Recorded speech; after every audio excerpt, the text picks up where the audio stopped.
চলিত টি20 বিশ্বকাপ চলি থকাৰ মাজতেই সমূহ দেশবাসীয়ে সমূহ ৰাজ্যবাসীয়ে শুনিব খোজা হে ভাল খবৰটি বৰ্তমান সময়ত আমাৰ হাতত আহি পৰিছে বুলি ক'ব লাগিব আৰু এটা কথা আপোনালোকে স্পষ্টভাৱে ধৰি ল'ব পাৰে যে এবাৰ আমাৰ ভাৰতীয় ক্ৰিকেট দলটি চেম্পিয়ন হোৱাটো সকলোৱে বিচাৰিছে আৰু ICC বৰ্তমান সময়ত সহায়ৰ হাত আগবঢ়োৱা দেখা গৈছে বুলি ক'ব লাগিব আমাৰ ভাৰতীয় দলক হেল্প কৰিছে যে আপোনালোকে যিমান পাৰে আগুৱাই যাওক বা আপোনালোকে এবাৰ চেম্পিয়ন হওক আমি যিমান পাৰো ভাৰতীয় ক্ৰিকেট দলক সহায় কৰিব বিচাৰিছো আপোনালোকক আমি সাপোৰ্ট কৰিব বিচাৰিছো আপোনালোকে প্লিজ ভাল খেলি বহুত বেছি সুবিধা কৰি দিছো এই সমূহ যাতে আপোনালোকে যেনে তেনে মেচ বিলাক জিকি মেলি গুছি যাওক আৰু বিশ্বকাপৰ ট্ৰফি জয়লাভ কৰক এইদৰে আসলতে বহুত বেছি এবাৰ সহায় কৰা আমাৰ ভাৰতীয় ক্ৰিকেট দলটিক আহিবলগীয়া টাইমত আপোনালোকে দেখা পাবলৈ গৈ আছে হয় সুপাৰ 8ৰ ৰাউণ্ড আহি আছে আৰু সুপাৰ 8 ৰাউণ্ড অনুষ্ঠিত নোহোৱাৰ আগতে বা সুপাৰ 8 ৰাউণ্ড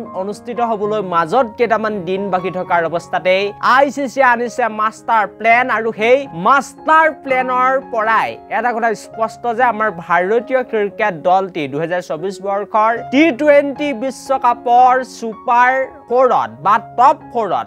পাব আৰু হয়তো যেটো প্লেন বনাইছে এতিয়া ICC হেতু চাই এনেকুৱা লাগিছে যে আমাৰ ভাৰতীয় ক্ৰিকেট দলটি ফাইনেলো পাই যাব পাৰে আৰু ফাইনেলত হয়তো বিশ্বকাপৰ ট্ৰফিও জিকি লৈ যাব পাৰে হয় ইমান এটা ভাল খবৰ আপোনালোকক জনাবলৈ আহিছো ভিডিওটো আৰম্ভণিতে এটা লাইক কৰি থৈ যাবলৈ নাপাহৰিব লগতে চেনেলটো এনেকুৱা ধৰণৰ সুন্দৰ খবৰৰ বাবে এতিয়াই সাবস্ক্ৰাইব কৰি ল'বলৈ নাপাহৰিব আৰু আপোনালোকক মই সুন্দৰভাৱে কথাটো বুজাই দিবলৈ চেষ্টা কৰিম আৰু সুপাৰ 8ৰ ৰাউণ্ড যেহেতু আহি আছে বহুতে ভাবি আছে যে আমাৰ ভাৰতীয় ক্ৰিকেট দলে বহুত বেছি শক্তিশালী টিমৰ লগত বা ষ্ট্ৰং টিমৰ লগত মেচ খেলিবলৈ গৈ আছে বহুত বেছি টাফ হ'ব কণ্ডিশ্যন আমাৰ ভাৰতীয় দলৰ বাবে ইমান বেছি উজু নহব সহজ নহব বুলি ভাবি আছে কিন্তু আপোনালোকক মই জনাই দিব বিচাৰিছো যে আমাৰ ভাৰতীয় দলটি সুপাৰ 8ৰ পৰা একেবাৰে চকু মুদি সেমি ফাইনেললৈ যাব পাৰিব বিশ্বকাপৰ এটো আপোনালোকে লিখি ল'ব পাৰে আৰু যদি কেনেবাকৈ আমাৰ ভাৰতীয় দলটি সুপাৰ 8ৰ পৰা বিশ্বকাপৰ সেমি ফাইনেলত প্ৰৱেশ কৰিব নোৱাৰে দুৰ্ভাগ্যবশতঃ তেনেহলে মই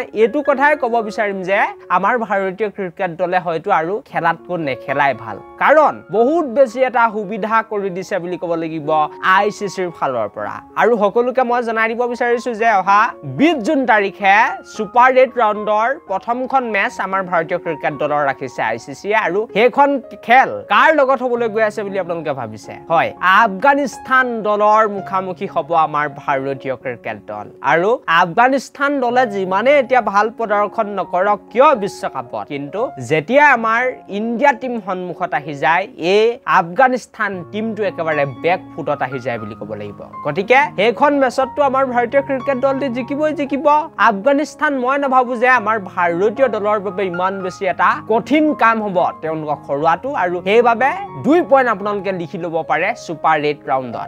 এটা পজিটিভ পইণ্ট আহি গৈছে ICCৰ ফালৰ পৰা এটো এটা সুবিধা বা এটা উজু কৰি দিছে বুলি ক'ব লাগিব যে আপোনালোকে যেনে তেনে কৰি বিশ্বকাপৰ সেমি ফাইনেলত প্ৰৱেশ কৰক তাৰ পাছতে নেক্সট যিখন আমাৰ ভাৰতীয় টিমৰ খেল আছে হেখন কাৰ লগত আছে বুলি ভাবিছে বহুত বেছি শক্তিশালী টিমৰ লগত আছে যদি আপোনালোকে ভাবিছে তেনেহলে এটো ভুল ভাবিছে কাৰ লগত খেল আছে বুলি ক'লে মই আপোনালোকক জনাই দিব বিচাৰিছো যে হয়তো আমাৰ ভাৰতীয় ক্ৰিকেট দলে নাই বাংলাদেশৰ লগত খেলিব পাৰে নাই নেদাৰলেণ্ডৰ লগত খেলিব পাৰে হয় এই উজু দুটা টিমৰ ভিতৰতে কোনোবা এটা দলৰ লগত খেলিবলৈ গৈ আছে অহা 22 জুন তাৰিখে সুপাৰ 8 ৰাউণ্ডত এখন ৰোমাঞ্চকৰ মেচ নহব বুলি মই ভাবো আৰু আমাৰ ভাৰতীয় দলে সুন্দৰভাৱে খেলখনত জয়লাভ কৰিবলৈ গৈ আছে কাৰণ সন্মুখত আপোনালোকে দেখিছে বাংলাদেশ তাৰ লগতে যদি কেনেবাকৈ নেদাৰলেণ্ড আহে তেনেহলে এই দুটা দলক খৰুৱাটো মই নাভাবো যে আমাৰ ভাৰতীয় দলৰ বাবে বহুত বেছি কষ্টকৰ কাম হ'ব গতিকে আপোনালোকে 4 পইণ্ট এটা ধৰি ল'ব পাৰে আৰু সুপাৰ 8 ৰাউণ্ডৰ যেহেতু দুটা ভাগ গ্ৰুপ A গ্ৰুপ B নহয় জানো গতিকে এটা গ্ৰুপৰ পৰা দুটা টিম নেক্সট ৰাউণ্ডলৈ বা বিশ্বকাপৰ সেমি ফাইনেললৈ যাব পাৰিব গতিকে 4 পইণ্ট যেতিয়া আমাৰ ভাৰতীয় ক্ৰিকেট দলৰ হৈ যাব তেনেহলে আপোনালোকে লিখি ল'ব পাৰে যে এই দলটি নেক্সট ৰাউণ্ডলৈ গ'ল বা বিশ্বকাপৰ সেমি ফাইনেলত প্ৰৱেশ কৰিব ইয়াৰ লগতে একেবাৰে লাষ্ট যিখন অহা 24 জুন তাৰিখে খেল হ'বলৈ গৈ আছে আমাৰ ভাৰতীয় ক্ৰিকেট দলৰ সেই খেলখন হ'ব অষ্ট্ৰেলিয়াৰ লগত অকল হেতু টিমহে ষ্ট্ৰং টিম বুলি ক'ব লাগিব বাকি যদি মই টিম দুটা চাওঁ তেনেহলে ইমান বেছি আমাৰ ভাৰতীয় ক্ৰিকেট দলৰ বাবে তীব্ৰ প্ৰত্যাহ্বান আসলতে নহব আৰু সুপাৰ 8 ৰাউণ্ডৰ পৰা বিশ্বকাপৰ সেমিফাইনেলত চকু মুদি আমাৰ ভাৰতীয় ক্ৰিকেট দলটি প্ৰৱেশ কৰিব পাৰিব আৰু ইতিমধ্যে আপোনালোকে জানেই যে বিশ্বকাপৰ সুপাৰ 8 ৰাউণ্ডত আমাৰ ভাৰতীয় টিমটো প্ৰৱেশ কৰিবলৈ সক্ষম হৈছে কেৱল আচলতে অষ্ট্ৰেলিয়া টিমটোহে আমাৰ ভাৰতীয় ক্ৰিকেট দলৰ লগত অকমান খেলিব কিন্তু কেনেবাকৈ যদি অষ্ট্ৰেলিয়াৰ লগত আমাৰ ভাৰতীয় দল হাৰিও যায় তেতিয়াও কিন্তু কোনো ধৰণৰ লোকচান নহব বুলি মই ভাবো আৰু ইমান এটা সুন্দৰ সুযোগ আইসিসিৰ ফালৰ পৰা দিছে আৰু বহুতে ক'ব পাৰে যে এইটো এতিয়ালৈকে কেনেকৈ নিশ্চিত হৈছে যে মেচ বিলাকটো হোৱাই নাই আধা মেচে হৈ গৈছে বাকি মেচ বিলাক হোৱাৰ পাছতে হয়তো গম পোৱা যাব সুপাৰ 8ত আমাৰ ভাৰতীয় দলে কাৰ লগত খেলিব আপোনালোকক মই জনাই দিব বিচাৰিছো যে অহা 24 জুন তাৰিখে যিখন খেল হ'বলৈ গৈছে ইণ্ডিয়া ভাৰ্চেছ অষ্ট্ৰেলিয়া সেই খেলখনটো আইসিসি একেবাৰে ফিক্স কৰি দিছে তাৰ লগতে আফগানিস্তান টিমটোৰ লগত আমাৰ ভাৰতীয় দলে খেল খেলিব এইটো একেবাৰে নিস্পষ্ট হৈ পৰিছে আশা কৰো ভিডিঅটো চাই নিশ্চিতভাৱে উপকৃত হ'ল thank you for watching this video